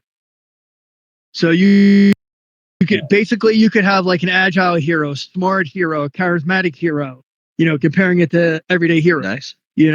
Like a strength hero, a tough hero. So depending on what you want to do, there's different perks under each that you would put your points in. And then there's armor that you can wear that gives you bonuses depending on the type of armor and what you're trying to like build your character to do. So, there's a lot to it. There's no story yet. They're still working on that. Like I said, this is hitting 1.0. They are still adding POIs or buildings you can search out and quests and some other stuff like that. But most of the harder coding is done. They still have to add in AI bandits. So once they add them in, it's going to be another further progression. They're still working on some of the Kickstarter goals. So again, this game has been out forever, and since I started playing in July of 2016, it's become night and day of the game it was to the game it is now. Quite the journey. Yes. So my Discord, back to this, is for people who run or administer servers. So, like I said, I have like 1,117 people on there now. And I actually do a show over there called Brain Drain, which, with the exception of having a sabbatical for the last like 7 or 8 months, is coming back next weekend. We discuss variable aspects of running a server, stuff you might run into, the kind of players you might run into, or whatever other. I do it as a live show, so I encourage people from Discord to come and participate and ask their questions and take part and be a part of it. So that is like my other main Discord that I run, and I've spent time building that, and I haven't spent the time to building the RPG one that I really want to build up too. So if anybody listening would like to find a place to run and or play games, we will drop a link at some point to join the Discord, and I would be happy to have you. I am willing to lend out my copy of Foundry so that you can run a game, or maybe purchase the second copy just for the Discord.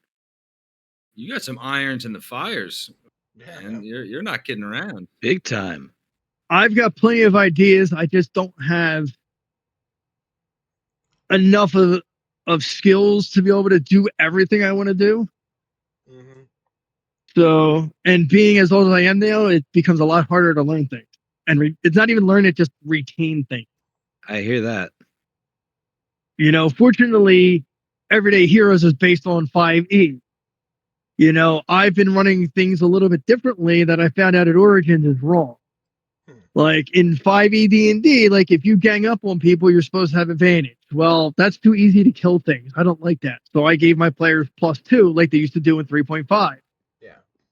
And then I've been doing that in the ego stuff, and like, oh no, there's nothing for that. But there's also no penalty for shooting a gun while your buddy is in melee. Oh, all right. Well, there we go. There's enough parallels where it's. I mean, I feel like I'll use flanking. I mean, it's an optional rule in 5e, but I'll use flanking all the time. And like, yeah, it's, I mean, of course, firing out of melee imposes that disadvantage. But yeah, I mean, the only way you hit your buddy who's in melee is, God, it's Crit not a one. crit fail. It's something where there's a chance they're getting hit. I can't Yeah, remember what the. in Everyday Heroes, I think if you shoot into melee and you crit miss, you hit Crit your miss, buddy. yeah. Mhm. Yeah, roll natural one firing into melee, you end up hitting the person you really don't want to hit. Yeah, but in D&D 5e, Oh yeah, it's it's minus. It's D&D minus 5. 2. It's minus 2 to get around your friend for being Oh yeah. covered for the bad guy. And Mhm. like I've been doing that, as well as like, but nope, that doesn't exist in Everyday Heroes. I'm like, oh, all right. So the only way to hit your buddy now is if you crit fail on a shot. So okay, that's fair. That is fair. Yeah, the system is familiar enough for those of us so used to 5e that it's really easy to pick up on, but it does have those unique twists like the armor value, penetration value system that they got in Everyday Heroes, Yeah. the firing mechanisms, and some of the new conditions. Like I just love that there's an intoxicated condition. I mean, how many times have we all played RPGs where our characters end up in drinking contests in taverns?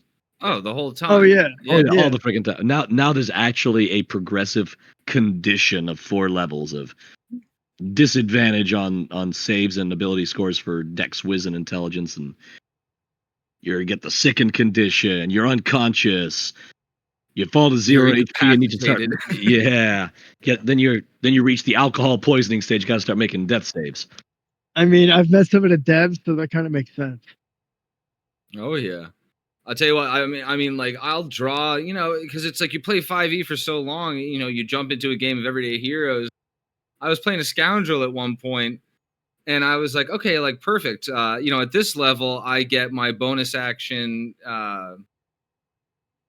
dodge, dash, or disengage. I can't remember what it was, but without thinking, I was like, okay, this feat has it, or this minor feat has it. And then I looked back at it. I'm like, oh my god, like I created this in my head that it had this. I was like, I just fucked up my build. This is useless.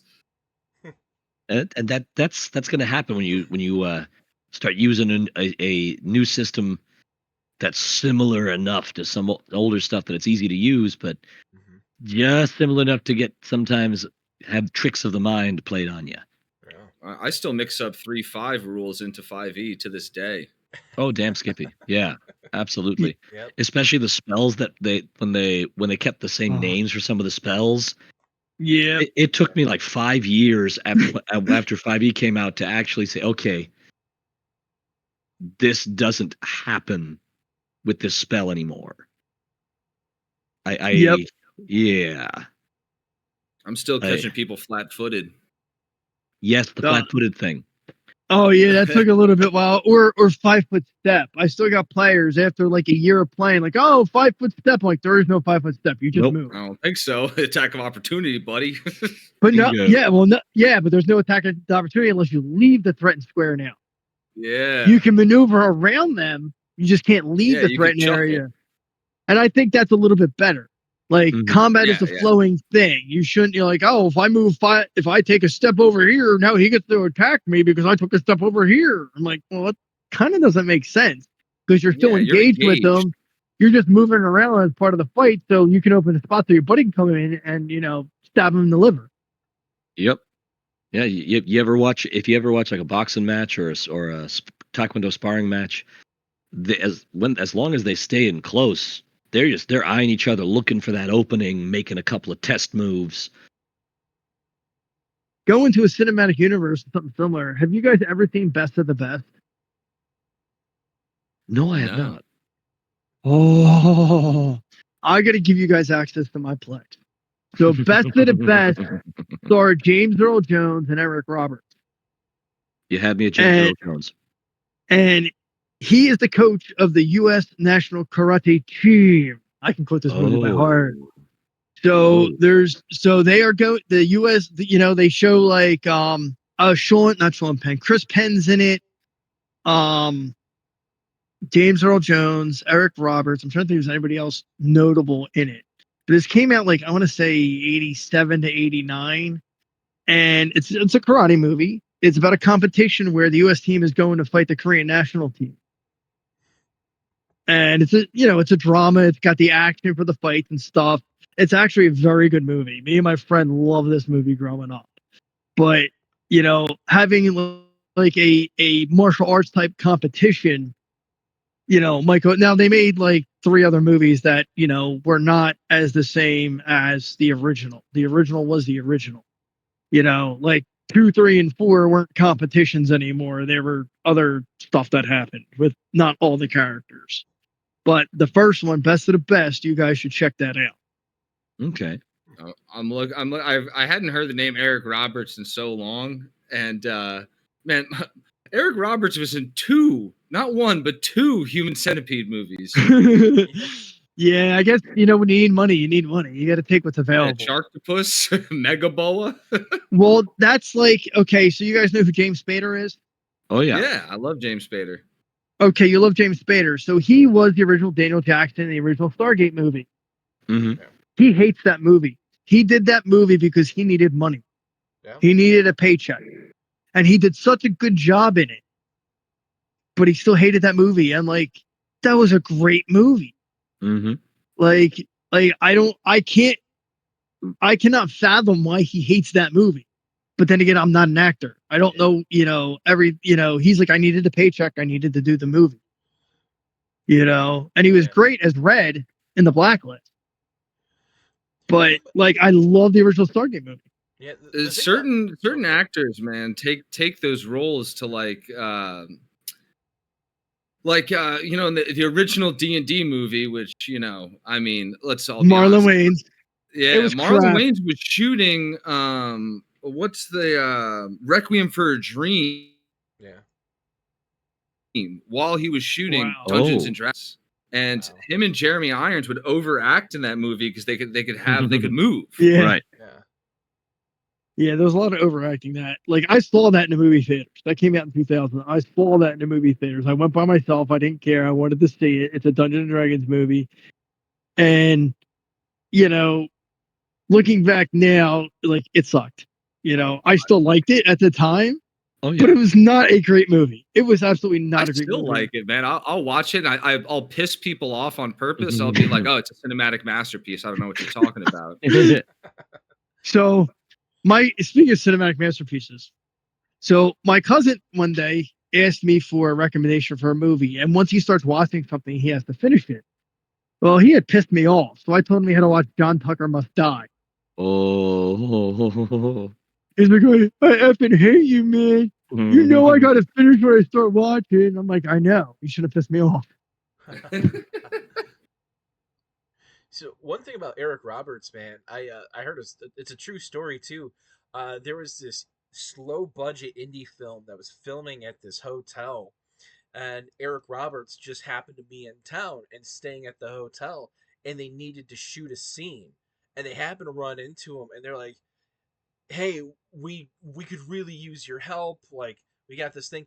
And Eric's like, he's like, "Well, what do you got for budget?" He told him, he goes, "Okay, I'll do the scene. Just buy me an omelet for breakfast." And he did the scene, and he literally just did it for an omelet breakfast, man. The dude is a consummate professional. You really I can't beat that for an actor, you know. I've heard other stories where he's been a bit of a dick.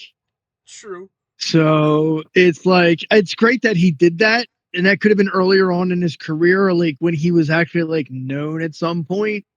Like, oh, I've seen this guy in this and this and stuff like that. But I've heard like the opposite of as far as like interactions with people and stuff like that. Oh, I'm sure I hope it's not true because I like him, but I'm sure it's probably you know, yeah. I mean, he's probably not the nicest person. Otherwise, I think when it comes to acting and the craft, I think that's what matters most to him. right. So I'm sure that's probably why he was willing to do it. But otherwise, when it comes to like Yeah, fans and reporters, he's probably. I don't think he's not exactly the. I've never got the vibe that he's. He's not a Yeah, cuddle bear. yeah, he's he's very not commercial. Keanu Reeves. Yeah, Uh, I'd say he's Like more of a Keanu Reeves realtor. is apparently like the nicest person on the face of the planet. Yeah, as long as that's you're what I probably hear. not all up in his face and getting Yeah, treat him crazy, like he's a probably person. pretty fine. So Everybody has a breaking point. yeah, Yeah, Oh yeah, truth. And so, yeah. I I, mean, I, this I find this that when you treat people like people and just take them as individuals and just get to know them, that they tend to respond yeah, respectfully to that. yeah, true that.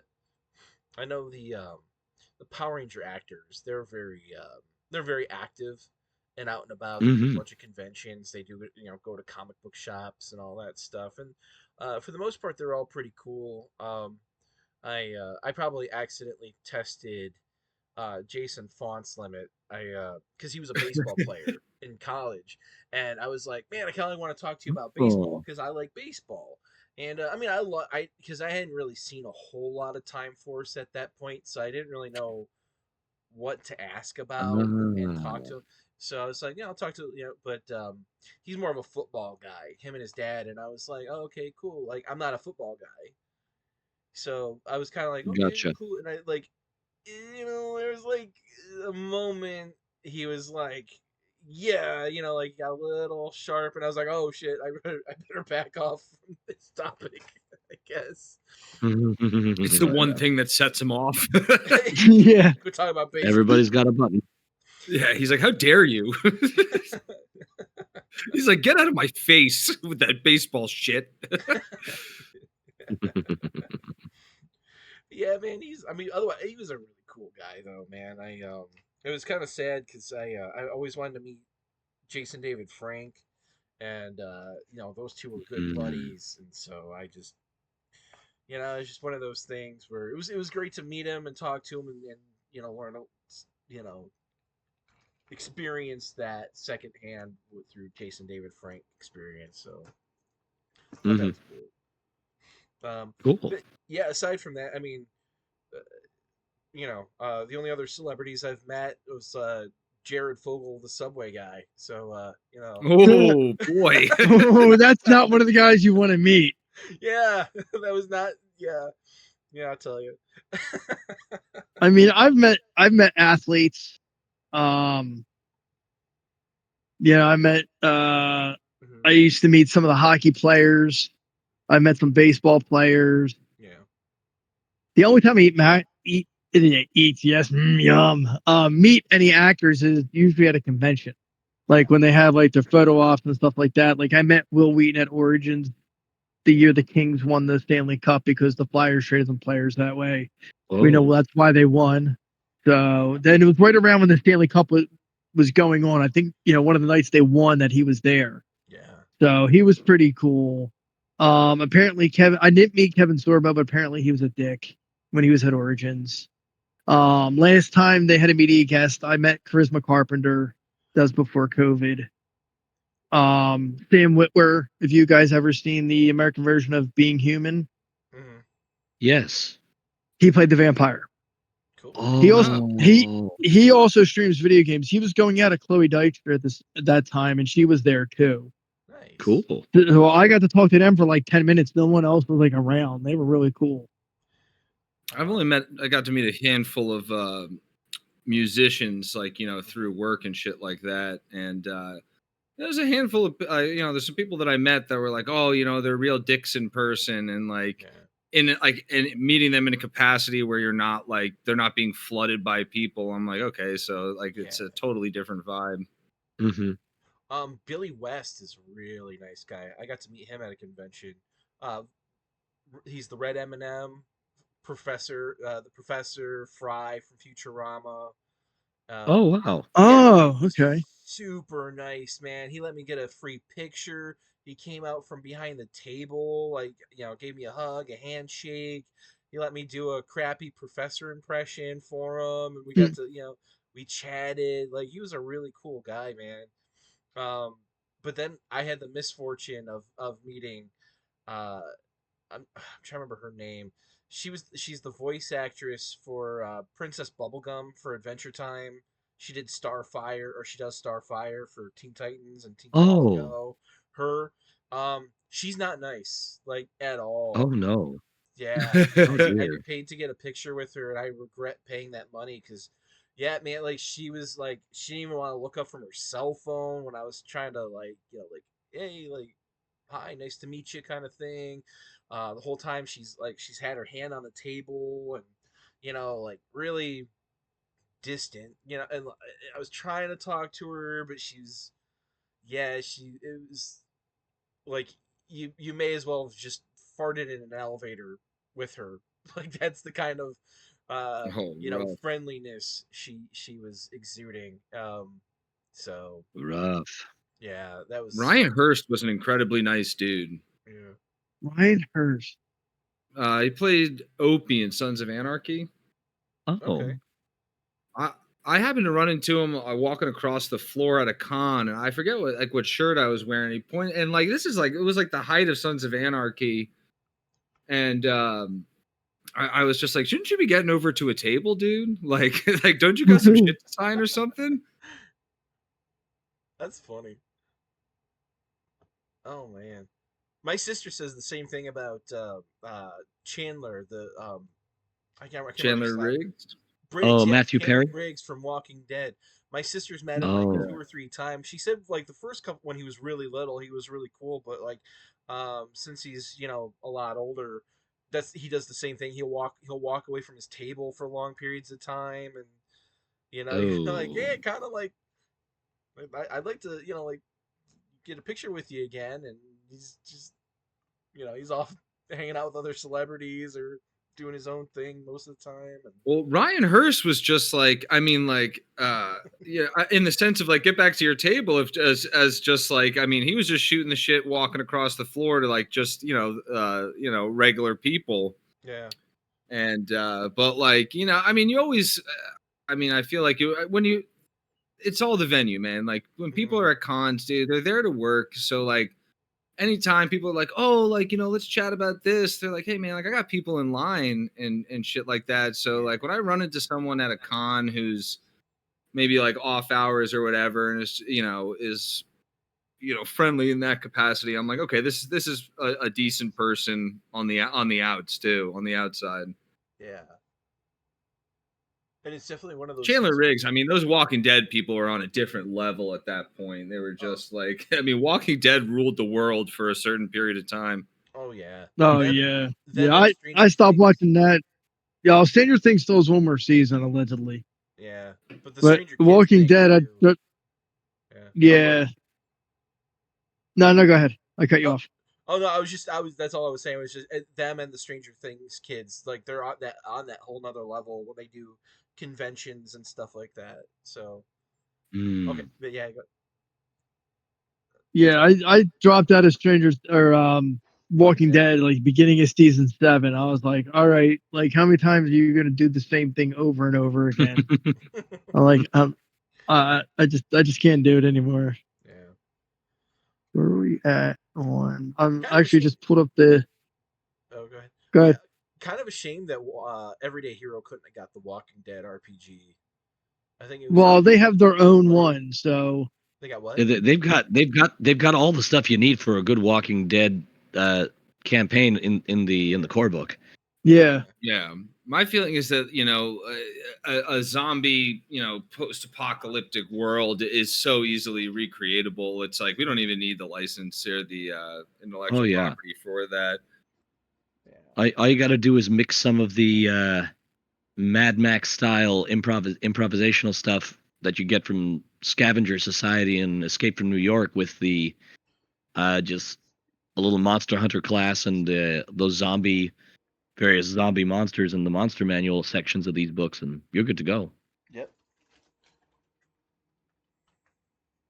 yeah. And oh, I'm looking at the clock. It's about 10 p.m. and I remember folks had all said that it was like 10 p.m. was the general uh, Well, I'm ending off time today. Eastern Standard Time. Yeah, I well, mean, I I'm can Ah, go a little bit longer. yeah, I'm off today, so I mean, we can go for however long we want to go. So, Yeah. I'm just checking the armory. We're up to $27,224 at 272% funded, and we were like 2776 away from the next stretch goal. Who knows? so I have yet to back it. Now, does it take the money out right away, or is it going to take it out in like when it's done? It's I think 18 it's when days. it's done. Yeah. So what Oh, okay. happens Mhm. when you back something on Kickstarter or Game Found? It does it when the campaign is finished.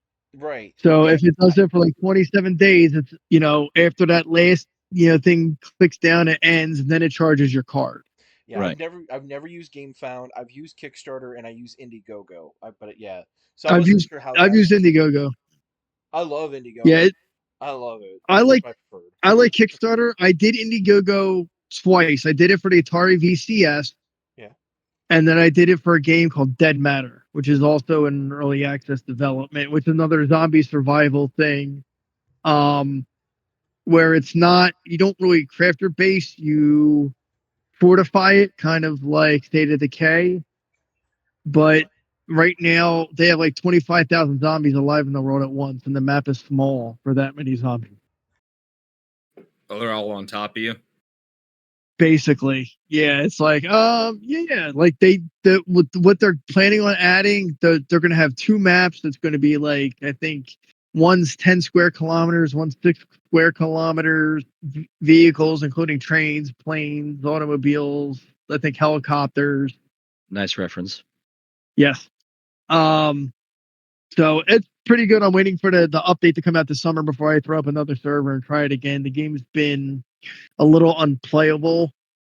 So I'm hoping like they get some more optimization in it, even though it's still like very early, not very early, but still early access. But yeah, another survival semi-crafting game. Cool. But yeah, Armory looks like it's doing pretty good. I mean, it is funded. I don't know how long it's going to take once they get the money to complete it and get it into our hands. They're not still Because play tests. I'm not gonna lie, There's still man. some playtesting going on. Yeah, Weapons Locker from D20 Modern was probably one of the sexiest books I've ever owned. I That was just a good book. love going through it. Between that and Dark Matter, the Dark Matter book was cool, man. That was I awesome. Dude, the glow in the dark The cover. My Oh yeah. daughter loves that book just because of that. She'll stick it in underneath a light and then run into the bathroom just to go look at it glow in the dark. She loves it, but I'm just the conspiracy theory stuff. Like hmm now that's a killer setting right there.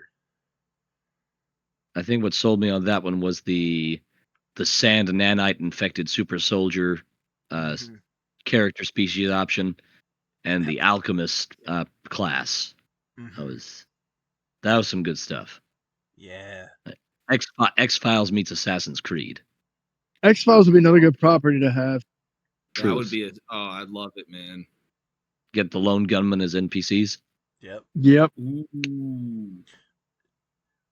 Or just leaning into like the whole like the InfoWars style stuff where it's the Illuminati's out to get you.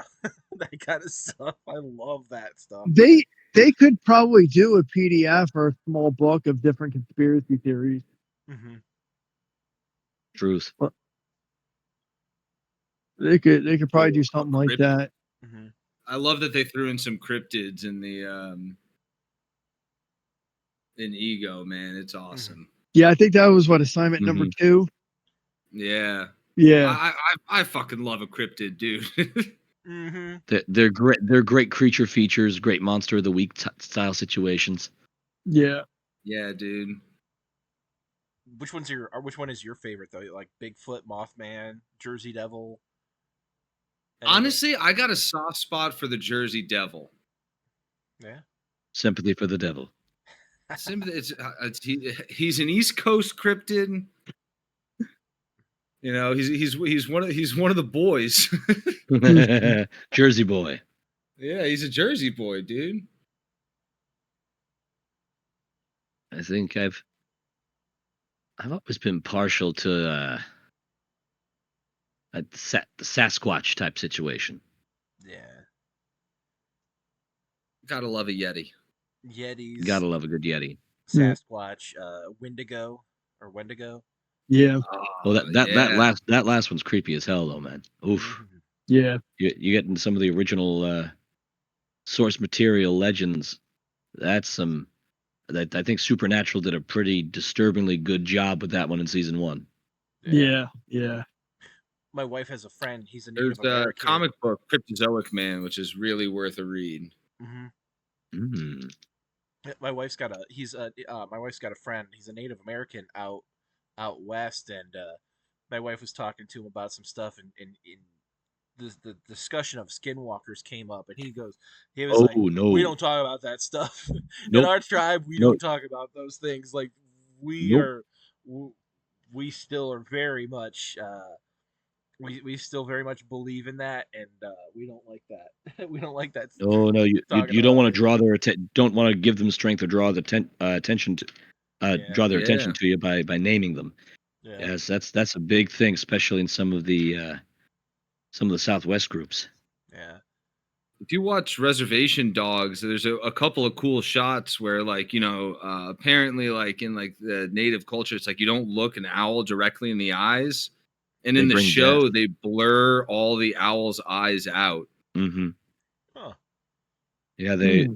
we a lot of folks with Greek mythology and might think of owls as symbols of wisdom, but if you're Welsh or if you're a Cherokee, owls are death birds. I mean, The they're psychopomp. silent. They're silent killers and psychopomps. Yeah, I mean, Yeah, they're one of the spirit guide options in the Crocier, and yeah. one of the one of the more eerie ones when you Hmm. think when you read through the descriptions. Yeah, I adore it, man. It's awesome. Uh, it's good stuff. It is. It is. I It is. The I I hate to be the party pooper, but I think my voice is needing to take a little rest. So I think I should probably go ahead and wish you all a good night. yeah. I mean, All we're right. Well, almost at let's. 2 hours now, anyway. So Yeah. Yeah. Yeah, We can end. You know. yeah, yeah, we'll pick it up. Sorry I'm sorry to glad be we the got to party get pooper. together and shoot the shit, man. It was a Yeah. good time. Yeah, this was a great intro just to meet each other and get and no, like you said, shoot the shit. And I think that yeah, when we do our next episode, we're gonna dive right into it. Is next episode gonna be like what are we gonna start with? We're gonna start with some CA reviews, some source material reviews, the character classes, or do we go want to straight go? into some creation? Yeah, I was thinking about that too. What do we want to go over? Like go over the rules of the game, and or do we want to jump right into a character creation session and talk I about s- character creation rules? I say go with the maybe character creation rules, or maybe just go with Yeah. the mechanics in general, and Hmm. then we like, okay, this is how you build a character. Okay. You know. Yeah, I think we should all bring let's all like cuz yeah, people have a good idea about the rules. Anyone who's listening probably has a good idea about the rules. I think we kind of plan out a character build, or a basis for a character each, bring it to the table, build it out, and run from there. Just try to come up with some unique stuff. Yeah, Hmm. sounds like a plan. Sounds Now, like are it. we sticking to just the everyday book, or do you want to include the vault, or you want to save the I want to vault for include the different? vault. Oh, definitely Okay. include the vault. Yeah. Now, are And we making yeah. ego level character, like evil ego legal characters, Ah. or no? Hmm. I think, I mean, a lot is available, but I say I mean, just in my opinion, I think we go outside the ego a little bit. Whole If we're going to hog. be including the vault as well, and like let's just like kind of let it fly and try to like each bring like we can do like the builds like during the pod or whatever, but if we each come with like a basis, maybe even like a character background and everything, concept and all that, we can build it out on the pod. Hmm. Sounds good to me. Yeah. Sick. Yeah. All right. Well, hell That's yeah, been a guys. Yeah, genuine I had pleasure, a great guys. time. Yeah, it was a Yeah. real pleasure, man. I'm glad we're doing this. Yeah, I'm looking forward to next episode too. Maybe I can stay on topic a little bit more. And hopefully I'll have my full vocal range back. Oh, Oh, you sounded good, man. Thanks. Thank you. yeah. Make sure you drink Ah. some tea and some honey. Well, I've been sipping some hot water warm water with lemon with a little splash of lemon juice and some honey the entire time we've been talking. Yeah, I've Just had like 100 gotta keep Diet hydrated. Cokes. Yeah, I'm Yeah, on my I've second can of 7-Up. I've had some diet cream soda. So, Oh, so we're all healthy living here. oh yeah, yeah. We're gamers. What's healthy? Yeah, dude. Can I get some Doritos and some Mountain Dew? Mountain Dew. We'll get some health potions. Yeah. Yeah. Magic missile at the darkness. Who's in the room with me? Am I in the room? Mhm. You see a gazebo? Are there any girls there? Or my personal favorite. What's the zombie doing? It's just sitting there. So it's not doing anything? No, it's ignoring you. I want to poke it with my burning torch. Why do you want to do that? I shoot at the darkness. At the darkness. Magic missile. Oh, what a classic, dude. Yeah. Oh yeah. Definitely looking All forward right, to the next fellas. time we all chat. Yep. Hell yeah, man. All right, take it easy. Take All care. right. See you guys later. See you later. Later. See you later. And to everybody out there, thank you for watching the show. Make sure to click like and subscribe and hit the bell for notifications. I can't believe I get to say the whole YouTube diatribe like everybody else. And may you all have a great day, great night, good day at work, or whatever else you're doing. Goodbye.